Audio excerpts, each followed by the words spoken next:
Pai, do Filho e do Espírito Santo. Amém. Continuando então a metodologia do trabalho científico, a teoria e prática da ciência, vamos ver então os fundamentos teóricos da metodologia da ciência. Então nós temos a metodologia do trabalho científico, que é essa metodologia para trabalhar cientificamente, abordando e construindo o objeto do conhecimento, mas cada ciência tem a sua base epistemológica de trabalho e essa base tem uma metodologia própria. Então é isso que nós estamos vendo aqui, né? Então na modernidade a ciência tornou-se instância hegemônica de conhecimento ao se propor como substituta da metafísica, que é a filosofia, que pretendia ser um modo verdadeiro universal de se conhecer o real. Os modernos também conceberam a ciência como sendo a única modalidade do conhecimento válido, portanto também universal e verdadeiro. Por isso a ideia deles é também que só existia um único método. Então a unicidade metodológica desenvolveu então no sistema das ciências naturais. E foi também sob essa inspiração que vingou nas ciências humanas.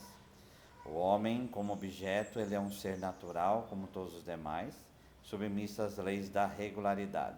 Daí a ideia de criar uma física social, um objeto que seria o homem, indivíduo ou sociedade. Então nós já conhecemos essa ideia a partir de Augusto Comte, né? Essa primazia extrema da ciência do estado positivo é que determinaria a própria convivência humana. Então, pensar que isso está afastado, isso está plenamente ainda válido na nossa sociedade atual, tanto que aquilo que não possa ser mensurável, aquilo que não possa ser passar por uma experiência empírica de comprovação, muitas vezes é tratado como irreal.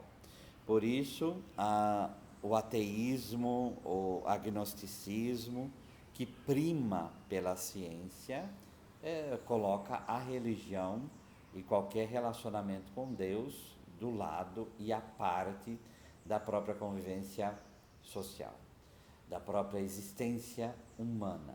Então, muitas vezes é isso que nós percebemos. E esse processo de colocar a ciência como crivo único de julgamento do ser humano começa a lidar com o ser humano como uma coisa, como uma unidade de carbono que eu tenho que lidar com aquela unidade de carbono, né? Então é muito perigoso isso, nós já vimos em outras aulas, quer dizer, por exemplo, o nazismo, que por em nome de uma ciência julgar que tal raça ou tal pessoa não é ser humano. Então isso é muito perigoso, né? Isso é muito perigoso. E isso vem por uma mentalidade positivista também, como nós já vimos também, o processo da colonização da África, por exemplo, e de outras nações, sobre o prisma do que? Vamos levar essas pessoas a descobrirem e atingirem a evolução social, a evolução humana, porque elas têm que atingir o estado positivo, né? Então, em nome da ciência, se dominava povos e ainda falava que estava fazendo um bem. A produção de conhecimentos científicos sobre o mundo natural, com a aplicação do método experimental matemático, possibilitou a construção das ciências naturais, formando assim o sistema da ciência da natureza. Mas é bom observar que todo esse edifício pressupõe fundamentos filosóficos de cunho ontológico e de cunho epistemológico. Isso quer dizer que, ao fazer ciência, o homem parte de uma determinada concepção acerca do natural, do real e acerca do seu modo de conhecer. Então, há um pressuposto que Kant vai falar que é o tempo e o espaço, esse a priori, essa disposição anterior, porque não existe na manipulação do real, na aplicação da ciência, não existe isenção total, tá? Então existe sempre um pressuposto filosófico de existência para a pessoa lidar com aquela realidade. Então isso é primordial. Então vamos pegar a questão novamente do aborto, quer dizer, tratar uma criança dentro de um ventre como um problema de saúde pública, em que eu tenho que dar condições para a mãe tirar a vida, então há um pressuposto filosófico anterior a uma concepção científica. E o pressuposto filosófico do quê? Da mulher, dona do seu corpo, aquela coisa toda. Então, precisamos ter sempre em vista que há paradigmas que regem as opções científicas das pessoas.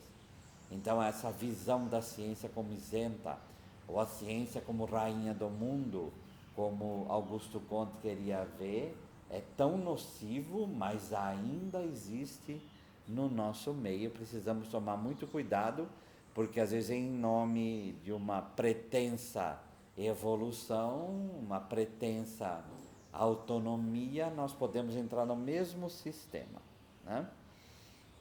Então, os pressupostos epistemológicos referentes à forma com que é concebida a relação sujeito-objeto no processo de conhecimento.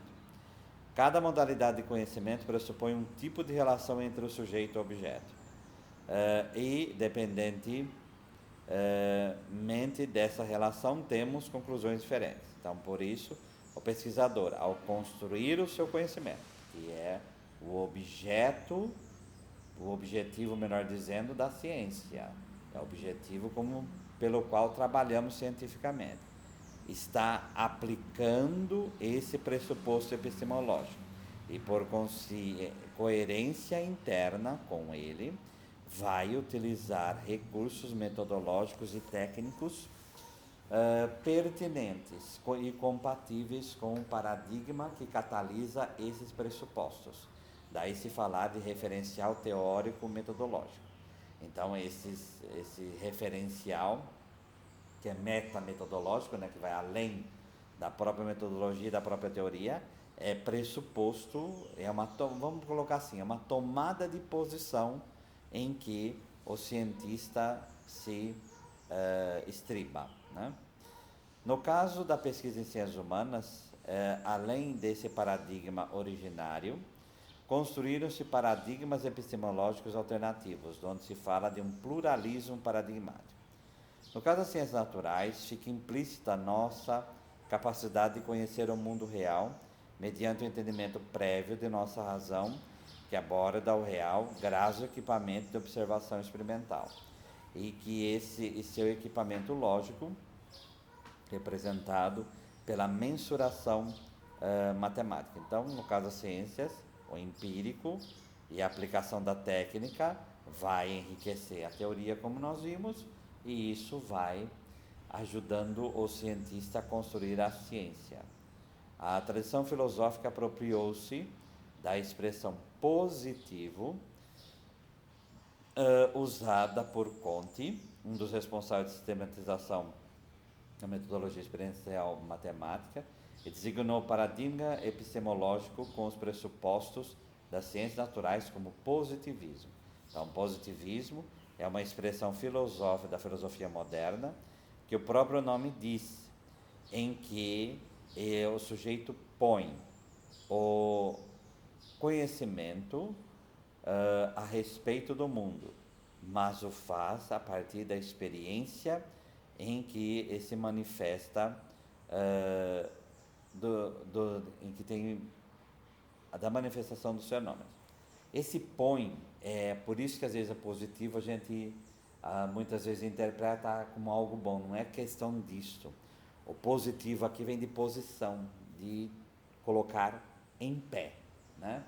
Tanto que a tese é do verbo titemi do grego também, que é colocar em pé. Então é o sustentáculo. E esse sustentáculo das ciências naturais é sobre o empírico, né? Então é sobre aquilo que eu posso mensurar, avaliar, reavaliar, e quando eu vou fazer a experiência, ela vai chegar no mesmo resultado. E aquilo que não pode ser mensurado não é considerado aí pela visão positivista. Daí a única forma segura de conhecimento será aquela praticada pela ciência, Então, o pressuposto é que a ciência é o objetivo maior, é o conhecimento em si, e aquilo que Kant falava, que também muitas pessoas partem da mesma maneira, religião e o conhecimento filosófico metafísico é considerado como primitivo e ele tem que ser superado pelo conhecimento científico, né? As consequências desse positivismo radical nós vemos muitas vezes na destruição do próprio ser humano, né?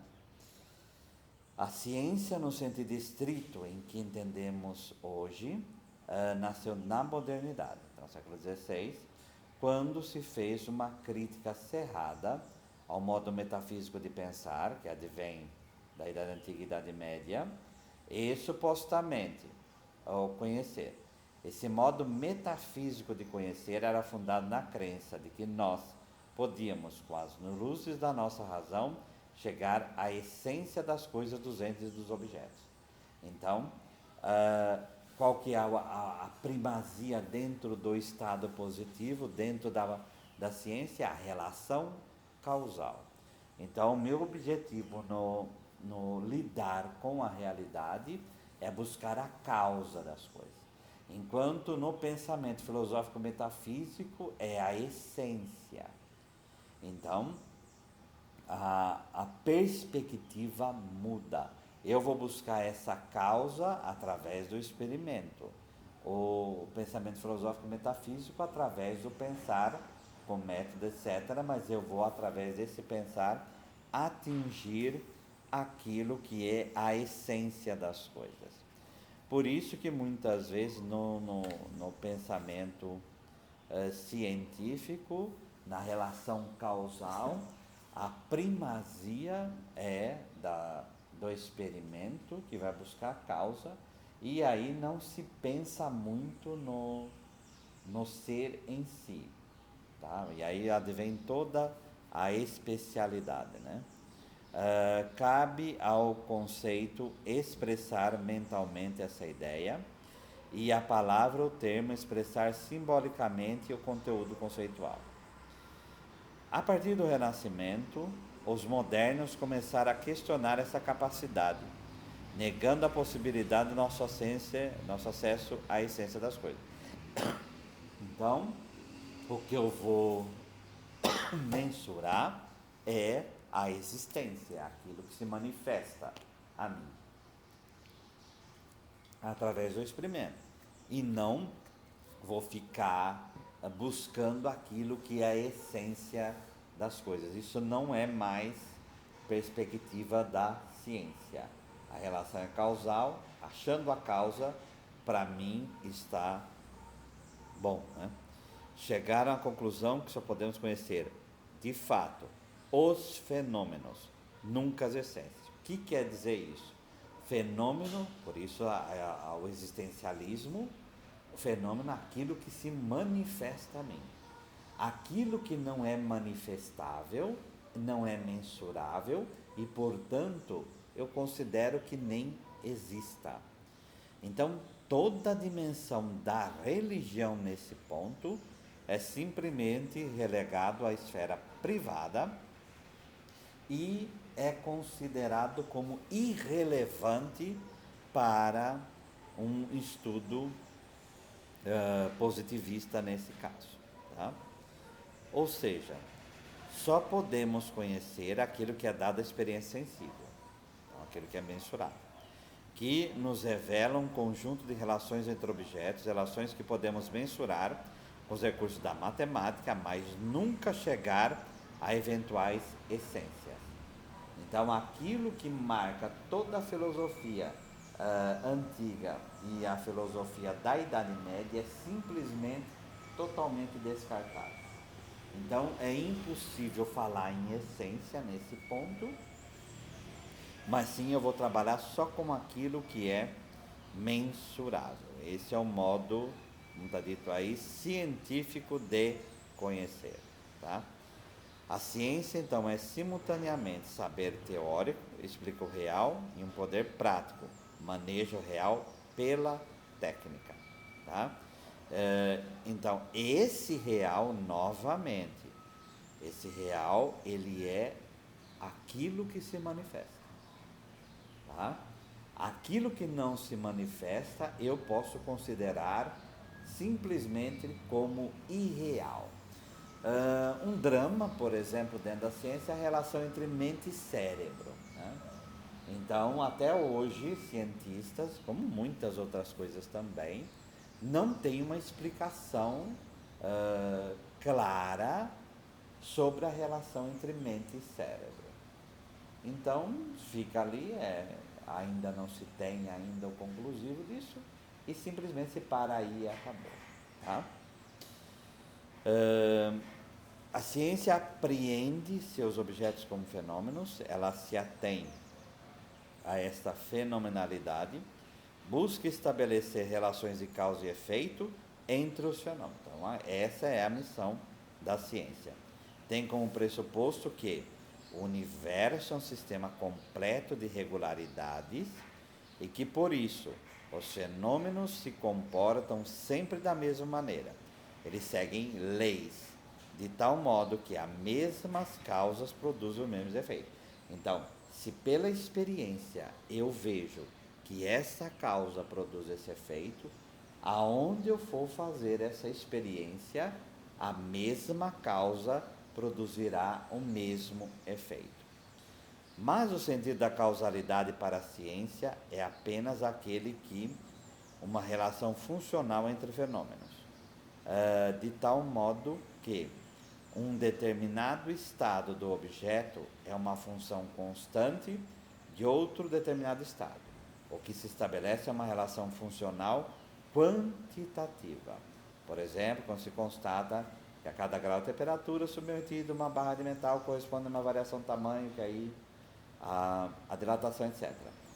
Então, é uma relação causal, mas quantitativa. Isso, para aplicar para as ciências humanas, é algo extremamente complexo e complicado.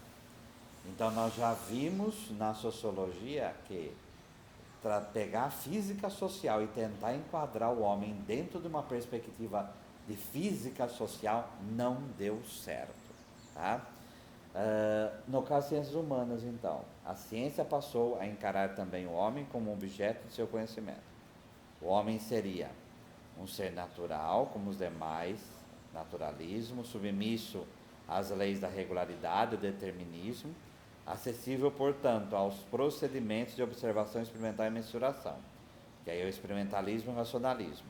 Como pretendia Comte, é possível e necessário constituir uma física social análoga à física natural. Como nós já vimos na sociologia, isso não deu certo, não dá certo.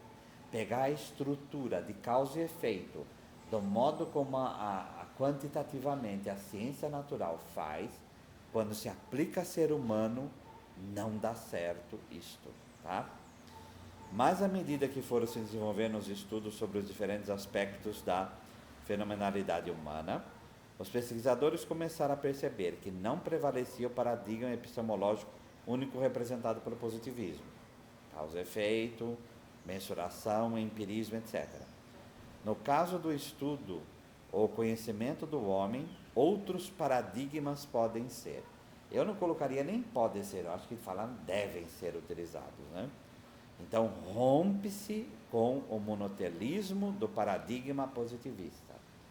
Então, olha a relação de Max Weber com relação a Durkheim. E Durkheim com relação a Comte. Então, obviamente, a perspectiva vai deixando de ser quantitativa e vai para uma dimensão qualitativa, tá? Qualitativa. A primazia passa a ser aquilo que é o ser, né? Aquilo que é. Tanto que nós vimos em sociologia ver que eu vou buscar, quando analiso a ação social, no caso de Weber, o sentido. O que é, afinal de contas, o sentido? O sentido é aquilo que o ser humano atribui àquilo. Então vem a dimensão simbólica das relações sociais. Agora, isso daí não é mensurável por uma física social.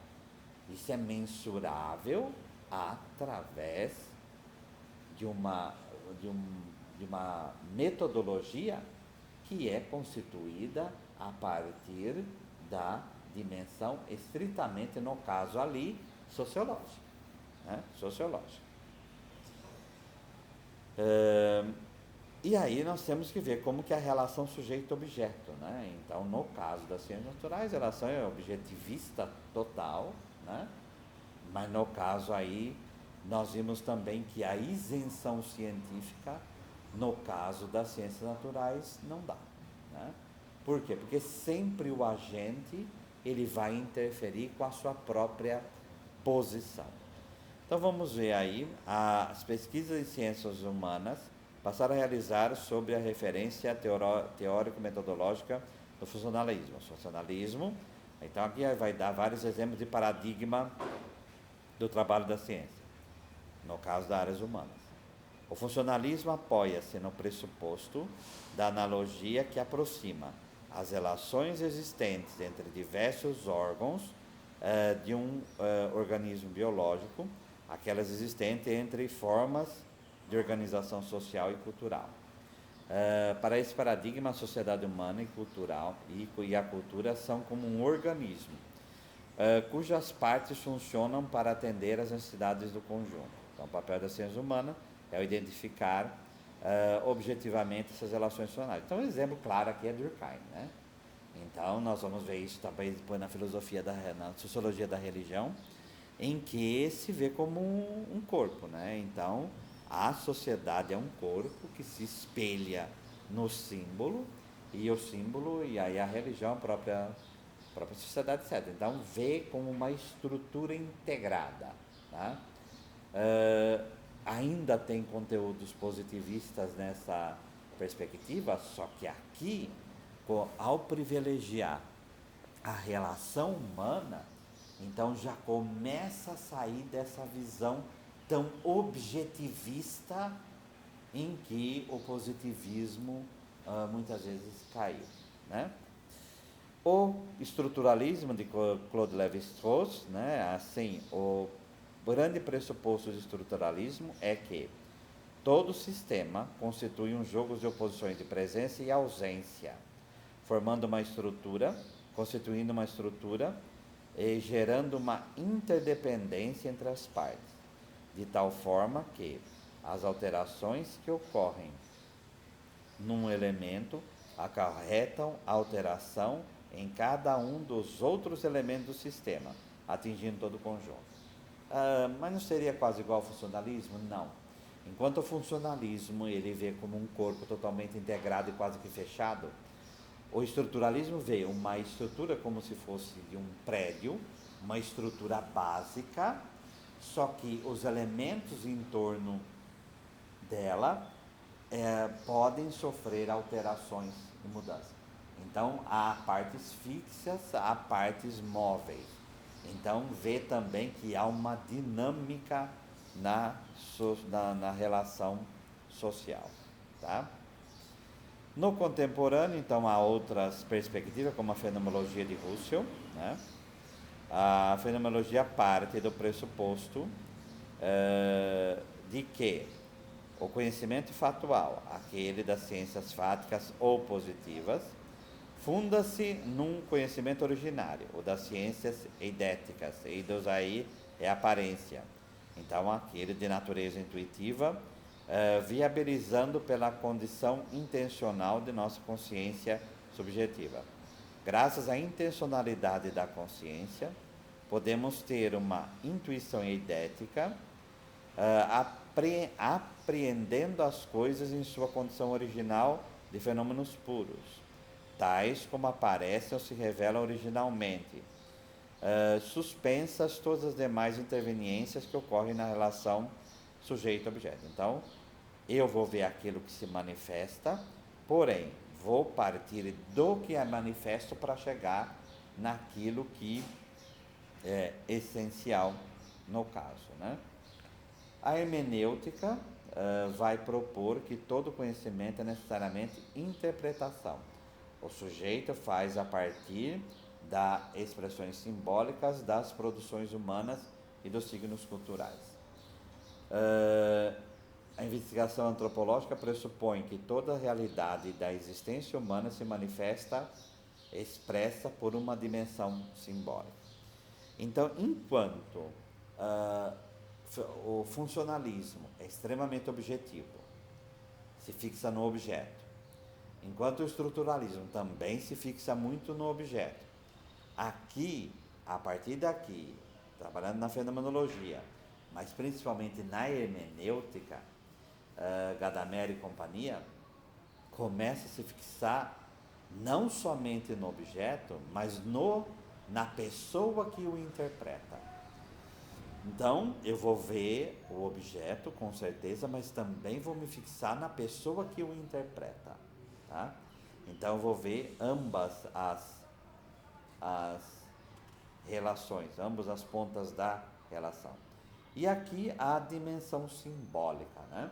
Então, o símbolo, ele é algo objetivo, tá? Ele é dado na sociedade. Porém, sem entender aquilo que é o sentido que é dado pelo símbolo e que está impresso dentro do interior da pessoa, que é isso que vamos cair lá em Max Weber, é impossível também interpretar o símbolo em si. Né? Então, muito fácil de entender. Você pode trabalhar, existe a teologia daquilo que nós entendemos por Eucaristia. Então, tem toda a teologia eucarística, mas vamos dizer que um antropólogo queira estudar pela antropologia da religião ou sociologia da religião, no caso do sociólogo, essa dimensão. Ele não vai poder pegar o objeto em si só. Então ele vai pegar todo o conteúdo que foi dado na história, tá? Para esse símbolo, e todo o conteúdo que as pessoas hoje dão e entendem por esse símbolo. Então não dá para trabalhar só numa visão objetivista dessa realidade cultural, mas eu também tenho que envolver o sujeito. Né?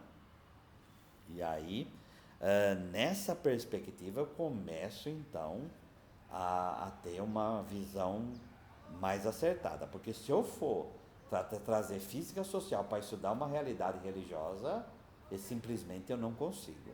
Né? A dialética, então, tem a tendência que se vê a reciprocidade sujeito-objeto eminentemente como uma interação social que vai formando ao longo do tempo. Então, a dialética não é nem só no sujeito, nem só no objeto, e nem em ambos, como no caso dos outros passados, mas se fixa mais na própria relação sujeito-objeto. Então, é nessa relação que a dialética vai se fixar. Então, aí tem outros muitos paradigmas, como estão listados aí, com a totalidade. A inteligibilidade das partes pressupõe a articulação com o todo. Então, o indivíduo não se explica como algo isolado da sociedade. Então, é a dimensão holística, né?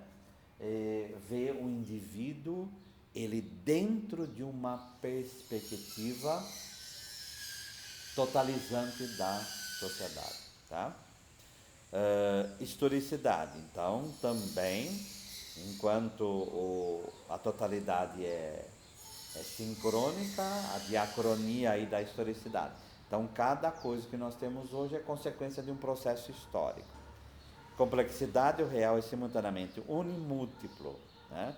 Então, eu sempre vou partir dessa perspectiva para analisar, sempre na unicidade, mas também a multiplicidade da vida. A dialeticidade, quando a gente vai na dialética, a praticidade, os acontecimentos fenômenos da esfera humana estão articulados entre si na temporalidade e espacialidade e se desenvolve através da prática, sempre histórica e social, e que é a substância do existir humano.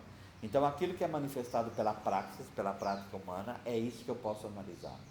Então, numa perspectiva unida à fenomenologia, então aquilo que se manifesta pela prática, é isso que eu vou estudar. Cientificidade é uma continuação até do positivismo, concreticidade prevalece a empiricidade do real dos fatos humanos, fenômenos humanos, donde decorre a precedência das abordagens econômicas políticas, pois o que se pauta é a prática real dos homens no espaço social e no tempo histórico. E aí é uma prática coletiva, né? Então, aquilo que é o concreto, que pode ser mensurável, é isso que dá para estudar.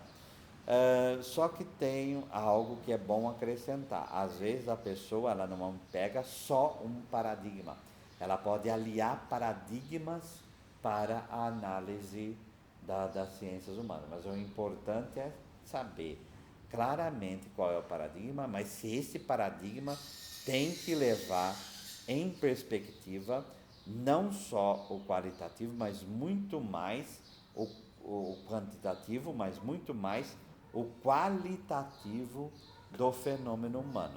Senão eu corro o risco de cair no mesmo erro que ainda persiste numa visão muito positivista da realidade humana. O que se cai muitas vezes também hoje é o extremo oposto, né?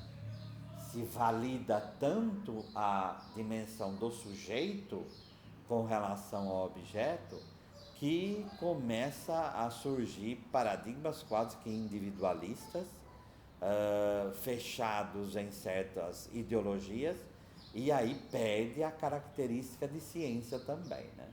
Então precisamos tomar cuidado também para que tem que levar em conta o sujeito, na relação sujeito-objeto, porém não pode levar tanto em conta o sujeito que esquece da visão objetiva do fato. Então nós temos que ter um equilíbrio quantitativo, mas principalmente qualitativo, considerar a relação sujeito-objeto, o objeto e a relação, para que tenhamos aí uma perspectiva correta da análise científica. Então, os paradigmas estão aí para avaliarmos se a nossa prática de ciência humana é verdadeiramente válida e ela tem base e sustento no real.